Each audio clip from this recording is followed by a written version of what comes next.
Okay. I'm going to be reading in Exodus today, and you're gonna flip to Exodus 14, verse 5. At least is where I'm starting. I'm going to be reading out of the NIV again, because it's much easier to read in the King James, and this is a really hard chapter. So if I mess up any, I'm probably gonna mess up a lot. These are all a bunch of weird words. So this is basically gonna be about Moses parting the Red Sea and everything. And I'm gonna go ahead and tell you this. There is a word. I've overlooked all of this. There is like 2 of them. I think it is that it says it a lot, and I have no idea how you would pronounce it. So if I do pronounce it wrong, just, I don't know. I probably am. Okay, so we're gonna be starting at when. When the king of Egypt was told that the people had fled, Pharaoh and his officials changed their minds about them and said, "What have we done? We have let the Israelites go What have we done? We have let the Israelites go and have lost their services." So he had his chariot made ready and took his army with him. He took 600 of the best chariots. That's the word that I was messing up on. It's right there. It says it quite a bit. So it's just the word I've been messing up on. I'm just gonna say chariots. Chariots, along with all the other chariots of Egypt, with officers over all of them.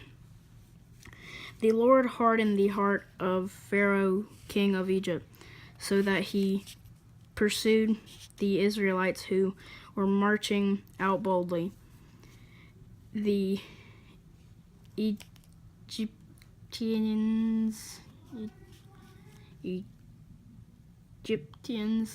that's the word I was messing up on. It was also pursued. I think that's the word. It looks like it's spelled. It's this word that I keep messing up on as well. All Pharaoh's horses and chariots, horsemen and troops pursued the Israelites, and the sea near Pi-Haroth, opposite Baal-Zephon, as Pharaoh approached the Israelites.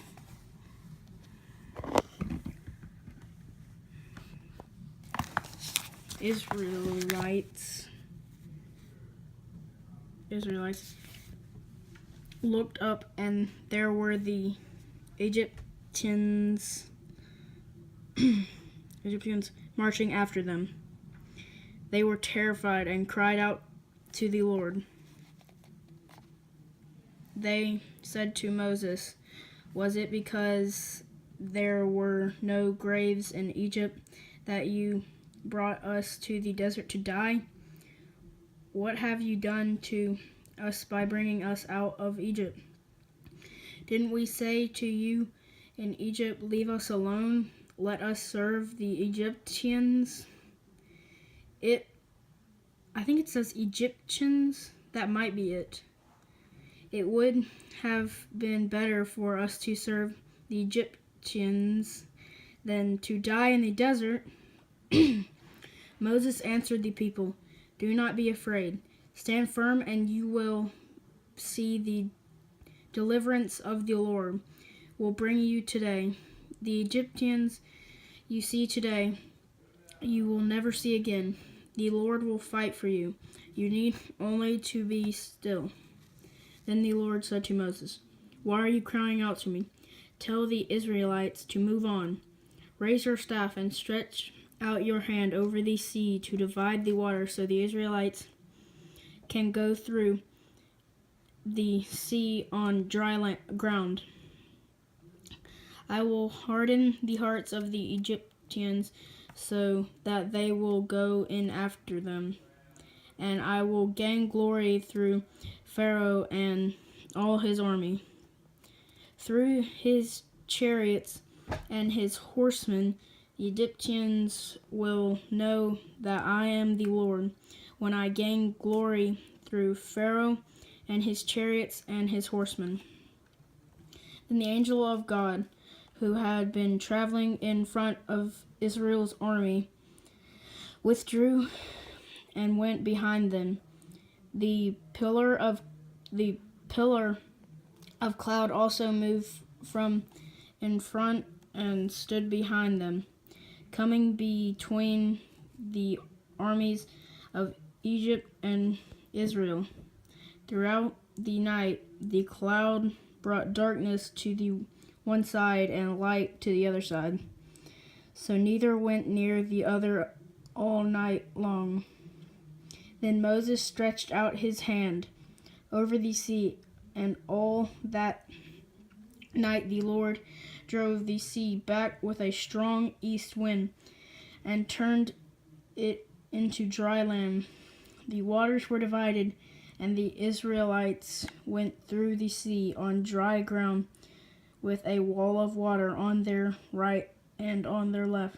The Egyptians pursued them, and all Pharaoh's horses and chariots and horsemen followed into the sea.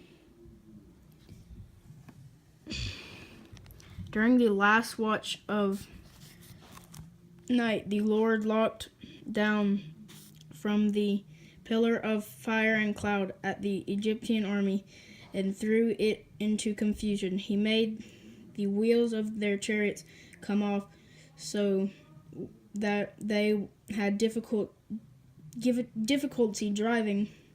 And the Egyptians said, "Let's get away from the Israelites. The Lord is fighting for them against Egypt." Then the Lord said to Moses, "Stretch out your hand over the sea so the waters may flow back over the Egyptians and their chariots and horsemen." Moses stretched out his hand over the sea, and at daybreak the sea went back to its place. The Egyptians were fleeing toward it, and the Lord swept them into the sea. The water flowed back and covered the chariots and horsemen. The entire army of Pharaoh that had followed the Israelites into the sea, not one of them survived. But the Israelites went through the sea on dry ground with a wall of water on their right and on their left. That day the Lord saved Israel from the hands of Egyptians. I think that's how you pronounce it, at least.